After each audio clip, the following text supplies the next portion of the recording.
A lot of these things that you just don't realize have been like meticulously designed to improve the user flow. Yeah, even colors is like very specific. If you're using red for like a notification, yeah, you cannot use like red all over the place now because that means a notification. Like good UI in general, I feel like you don't notice it as much, but it just gives you a better feeling of the game. In general, I've felt like games don't lean in that direction enough in terms of why not just let the player pick? Like, hey, check this box. Do you want damage meters? Yes, no. Do you want this? Yes, no. Like, why not give players an option to kind of set that up? And like you said, you can also have a little arrow to like minimize or maximize to clean up your screen or not.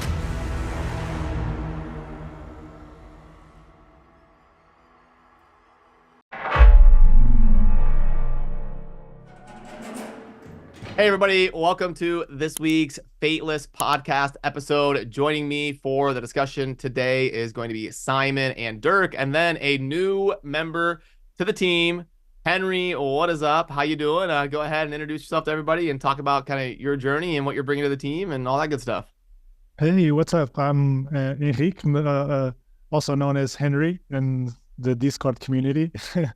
I'm a Portuguese designer. I came from over 10 years of like experience in agencies and doing a lot of things. And somewhere between those years, I got to meet Brad and start doing some thumbnails for him. And that leads up to me knowing either Simon or Ash and doing some thumbnails, doing some things for Simon as well, and I'm here. I don't know. It's kind of crazy to think about it, honestly, because I'm used to like seeing all your videos, and then I'm working with you guys. It's crazy. Yeah, it's awesome. Go ahead, Simon. I was just to say, like, so we really enjoyed the work you've done in terms of user experience and the UI on the optimizer, and you kind of came through that. But I know that you kind of go a bit further back with Brad, so maybe Brad, jump in with kind of like how it started with you. Yeah, it's all good. It's all good. So like I got a random DM like 5 years ago of like, hey, are you looking for someone to help with thumbnails? Which I get, by the way, because my thumbnails were trash when I started doing raid. So I'm sure from Henry's perspective, he was like, geez, this guy's getting 100,000 views a video and his thumbnails are horrible. Let me help this guy. So I get the message. And so I was like, yeah, sure. Go ahead. Let's see what you got. And then he was doing a really good job. So I was like, yeah, let's do this. I appreciate the help. And then Henry and I started working together for a couple of years. And then, I would get other people noticing like, hey, who does your thumbnails?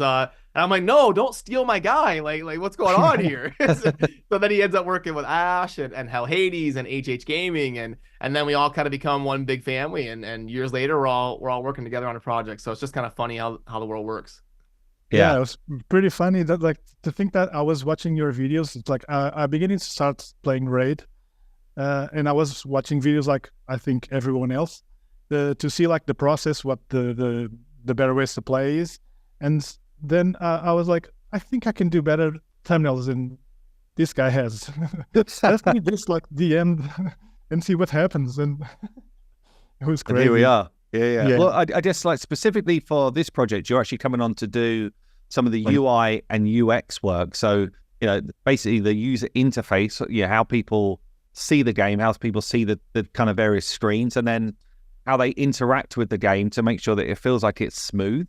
I guess, talking about other games that we've played, what type of things do you think you're going to be bringing to that side of things, Henry?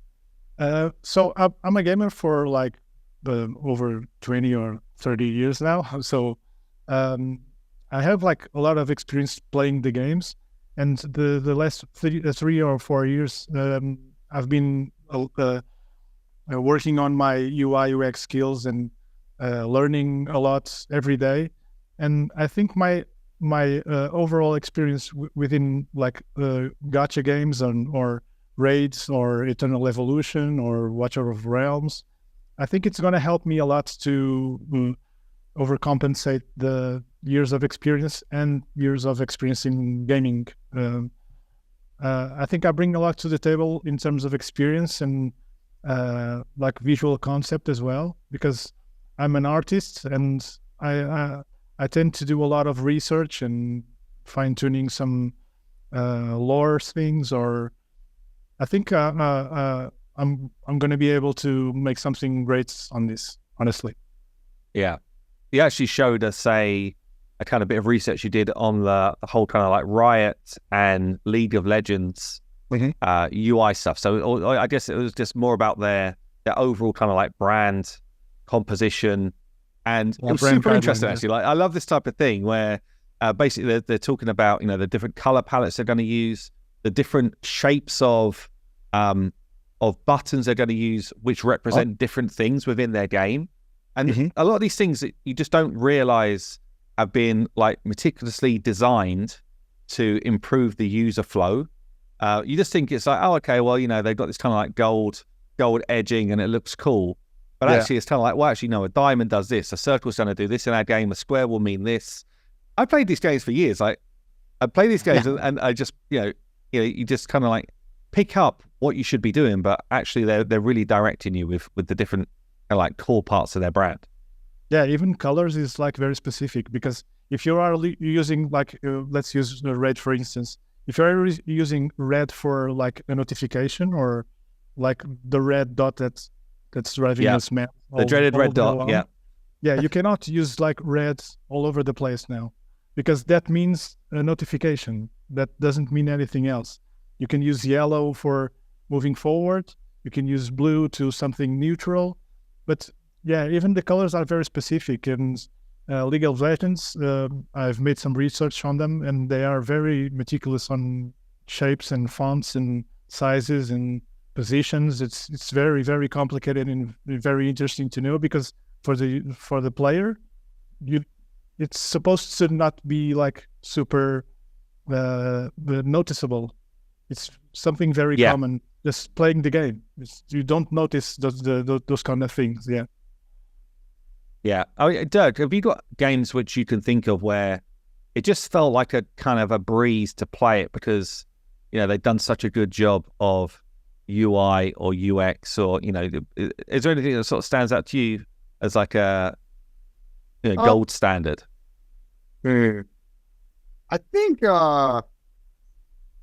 like Skyrim and all those games, they've always done a decent job with their UI. They do a lot of fun things too, like Skyrim, when you go into like pick your skills and see like the constellations, and like it's really easy to navigate it as a skill tree, because I guess it's just broken up into a bunch. But then it has a cool thematic feel to it, where you're not just looking at like just menus. It feels like, I don't know, like I said, like that, just having like a good theme of the game, so it doesn't break immersion when you go into a screen like that. I think is really something that a lot of people appreciate. But like good UI in general, I feel like you don't notice it as much, but it just gives you a better feeling of the game. Like, it's just like probably all your favorite games had great UI, because if they didn't, you would have just felt like you're fumbling through it. You didn't get anything. You didn't like it as much. So, but yeah, and that's actually what you said. There's a real fine balance, right? So we want it to look really freaking cool, right? So we want, we've talked about how old RPG type games, that type of feel to a game, I love, like that old sort of nostalgic feel. But you do need to bring it forward so that, you know, the things which people have put in play to make menus more simplistic and more intuitive, you still need that, but you kind of want that cool visual to go alongside it, so that, you know, it feels like we've moved forward in terms of, you know, gaming, I guess. Yeah, in terms of technology, we even advanced in terms of like effects and transitions, and that's also something that we can explore in terms of UI UX, to bring those kind of cool visual elements to the game. Not only like the button, but the transition or the effect, the little particles or lights or crystals. That's like part of the dopamine as well, to have those visual effects going around it.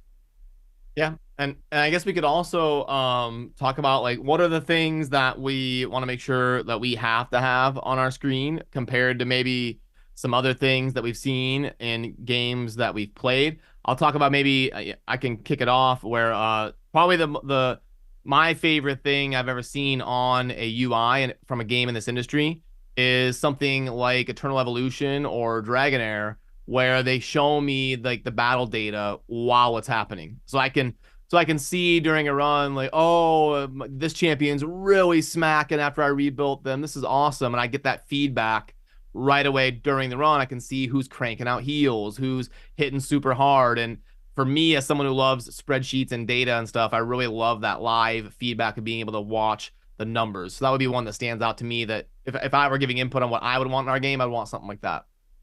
Yeah. And certainly for this genre as well, I think some games have done a really good job of being able to show turn order. So, knowing exactly who's going next. Sometimes in Raid, for example, it's like I'm looking at the turn bars, I'm like, I think I'm next, but I'm not sure.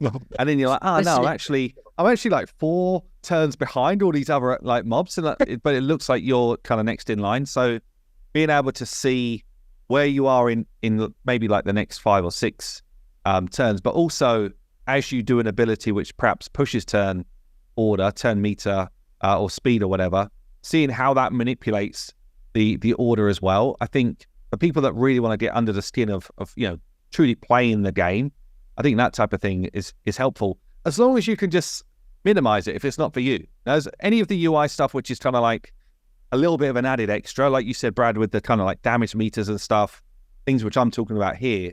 As long as at some point, if I just feel like I just want to watch the game and enjoy the visuals, I can just hide bits of it away. Yeah, that's very important, to not having too much information on the screen that overwhelms the player. And well, I mean, I'm playing a game. I know like Brad likes to see the numbers and the damage, but I'm more like a playing the game visual type of guy. I guess that's who I am. But I don't like to have too much information, and I hide everything I can. And that's important, because there isn't a one size fits all answer. Some people like it clean and organized, and some people are like, give me as much numbers on the screen and information as I can possibly get. So I in general, I've felt like games don't lean in that direction enough, in terms of why not just let the player pick? Like, hey, check this box. Do you want damage meters? Yes, no. Do you want this? Yes, no. Like, why not give players an option to kind of set that up? And like you said, you can also have a little arrow to like minimize or maximize to clean up your screen or not. So I think it's going to be important for us to have those options available for players, to let them kind of customize their experience. Yeah, I mean, a good example actually we're talking about at the moment is a kind of like storytelling. So our lore as we're going through the game. Now, in a lot of these games, people are just like, I haven't got time for that. Like, I'm skipping the story, like, get me back into the fight, right? So we were talking about that as a team. We were saying, well, what about if, because we're thinking to have some quite nice like animatics or parallax type of animations for our story. And we're thinking, well, what about if someone can just kind of minimize that visual and that storytelling into like a top right corner of the screen whilst you're able to carry on. So you're still playing the game. I just think, for people that want to kind of like feel of that storytelling, but without having to go into, like unfortunately something like a Dragonair where it's like, oh my God, there's just walls of text. For me, that was a turn off in terms of their story. I'm not a clue what the story is because I got too bored of it. So yeah, especially if it's just text, I'm just skipping it. I'm not going to read it. If it's like a voiceover or voice acting, I'm definitely going to pay attention to the story. They always bomb you with story too in a lot of these type of games. Right after you finish a hard fight, so in my mind, I just finished a hard fight. I'm thinking like, oh man, this team worked pretty good. The changes I made to this or this build I was trying out, that was perfect for this fight. And then there's like, oh, hold on, while you're thinking about that, we're just gonna bomb you with a bunch of text that you had to, it's like, come on, I don't care about this. So then just mash and skip, as fast as you can go. And that's where those things were later on. It's like I might be like, hey, you know what? Some of that stuff's actually kind of cool. I want to know more about this, but it's like in the time, I don't care about the story. I'm just worried about like, oh, I just beat this fight. My team worked. Sweet. I can't wait to try this for this other fight. Like, mine's elsewhere. Worth a shout to Dirk's point. One way I've seen this addressed was, where they were probably thinking about the concerns that Dirk had, was in a game like Diablo 2. Like in Act 1, you kill Andariel, the epic boss fight, but they don't take you to a cinematic or a transition right away. You kind of go to town, you check your loot, look at your build, and then when you want to click to sail to Act 2, that's when they hit you with the cinematic. So you kind of have a chance to breathe and set it up. So Dirk, was that with loot? That's what you care about. You're exactly. I don't care about the backstory of Andariel. Yeah, you want to click in that loot. What legendary just dropped? Something. Oh, a story. Like, what's going on? Yeah.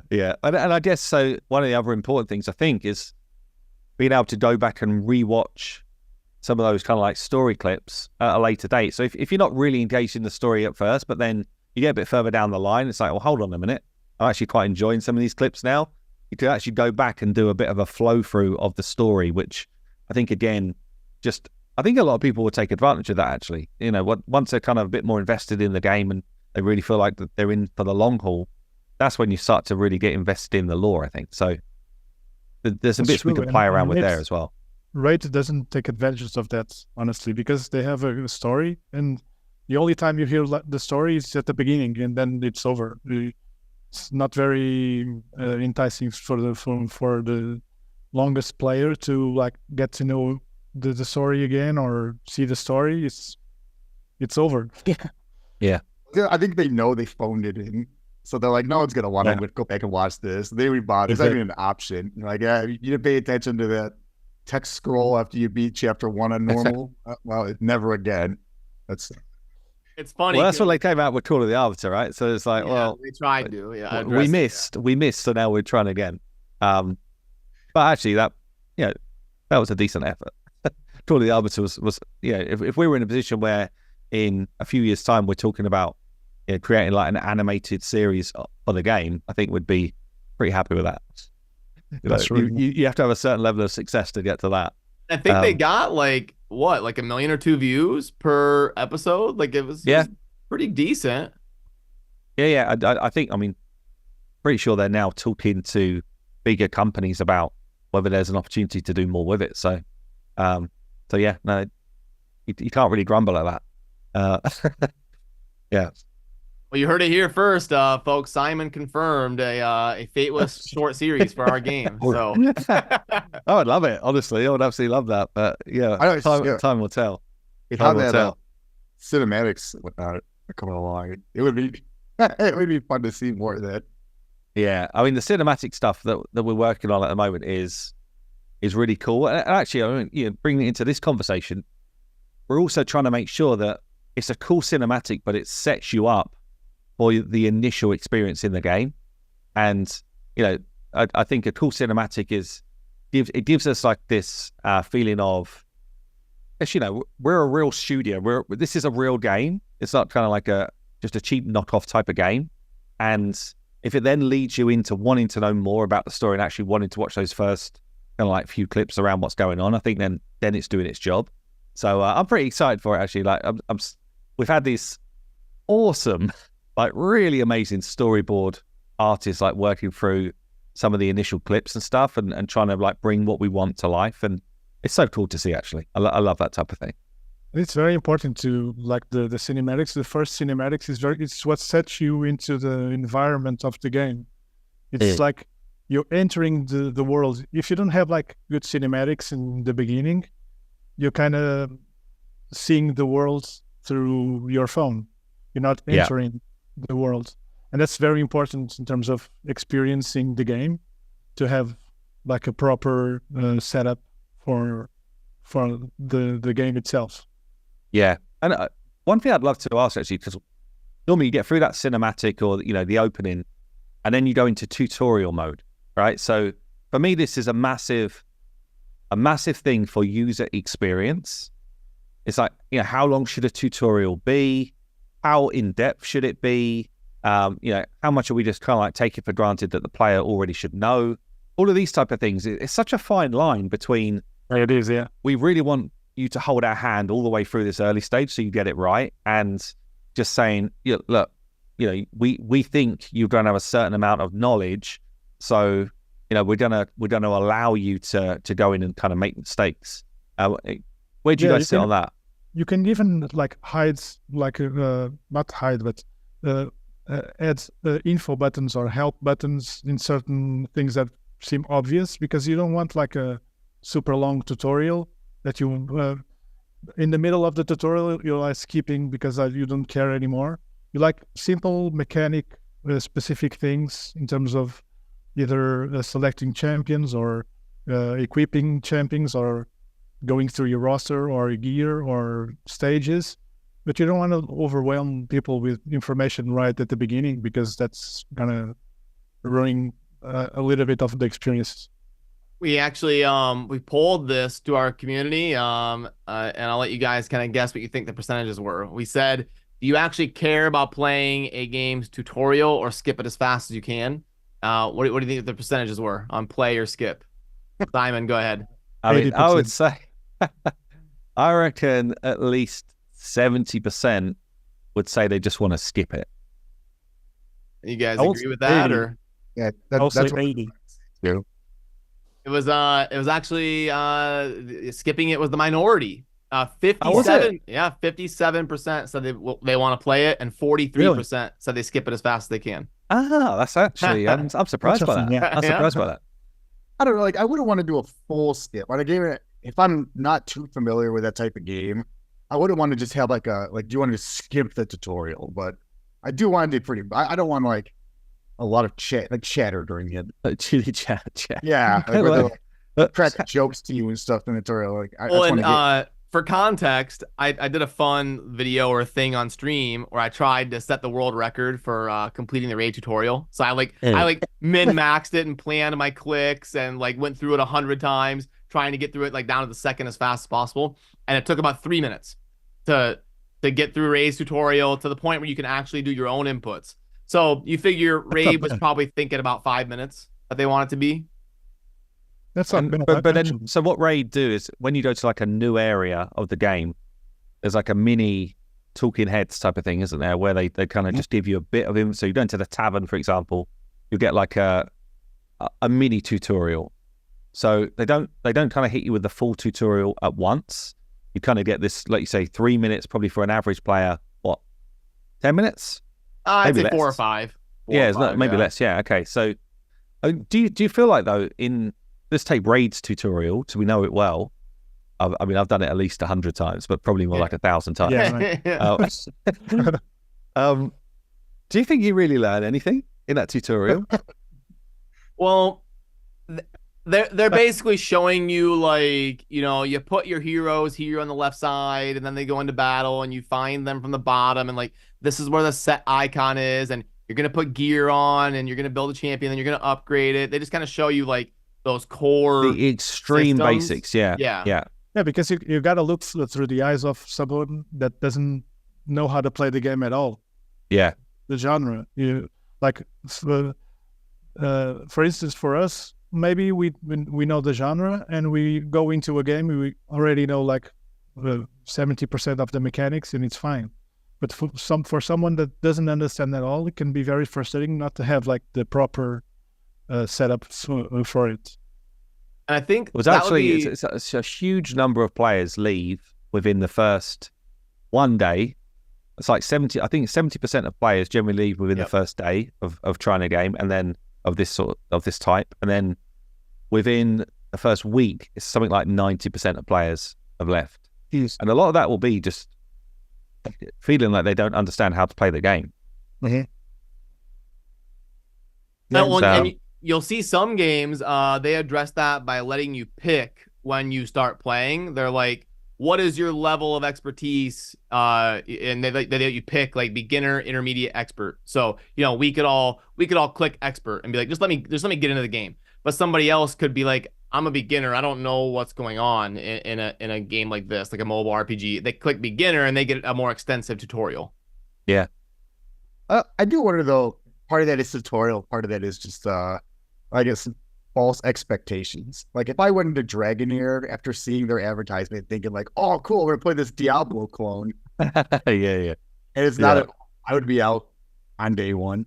So I'm sure there's a lot of that too, but yeah, the tutorial wise is It gets tough because you do need to explain a lot, but I don't think you can bomb someone too much at one time.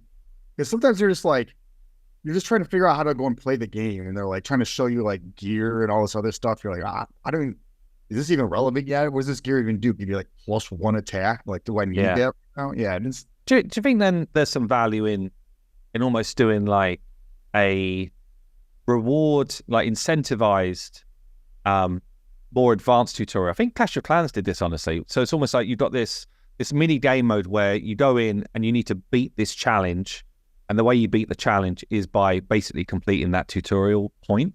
So it's okay, well, I need to understand buffs and debuffs, for example. So that particular challenge is this enemy will only be hurt at all if you've got increased defense on you, and they've got, say, decreased defense on them, or something like that, like some sort of like an advanced tutorial, but it feels like your brain is working as if it's a challenge. Dragonair did that, Simon. They've got Yep. They've got a special section where you can go into like a custom battle, and you have to try to win by positioning or by doing some certain thing, and then you get a small reward for completing it. Yep. Did that feel good to you, or was it like step type of feel? Yeah, I never really liked. They kind of steer you in that direction eventually of giving you a notification to do it, and I never really felt like I wanted to do it. I'd rather just learn during the game. But rewards. What's that? Do they give rewards for beating those? From what I remember, it's been a few months, but yeah, from what I remember, you get like a small reward, but it'd be the equivalent of 25 gems in raid or something. Like it's it's not like something huge, but so I think they give you something. I think they're good rewards. Like Armored Core 6 has a bunch of those. They're like tutorials but done as challenges. And I only did the ones that got me rewards I wanted. So if they always gave good rewards, and I guess I appreciate it. I actually learned something, and I was like decent at the game. And from one of the challenges, I was like, "Oh, cool. All right, I did learn something from this." So they are beneficial to do even for like an advanced player. But unless the reward's good, I'm not going into it. That's what these are for. And yeah, I mean, I remember playing games like one of the Magic games, like Planes of the, what's it called? Something of the Planeswalker. Anyway, one of the kind of like Magic the Gathering games, and they had a similar sort of thing. Like it was quite difficult challenges, but it helped you understand like the more in-depth mechanics when you start to look at kind of like interactions between different cards. Like how can you possibly beat this guy when you've only got 1 HP and like 2 turns, and you realize like there's these weird interactions between cards in that game that basically are enabling you to still either steal health or steal turns or whatever. Like there's a whole bunch of different stuff that you could do to basically turn around this awful situation.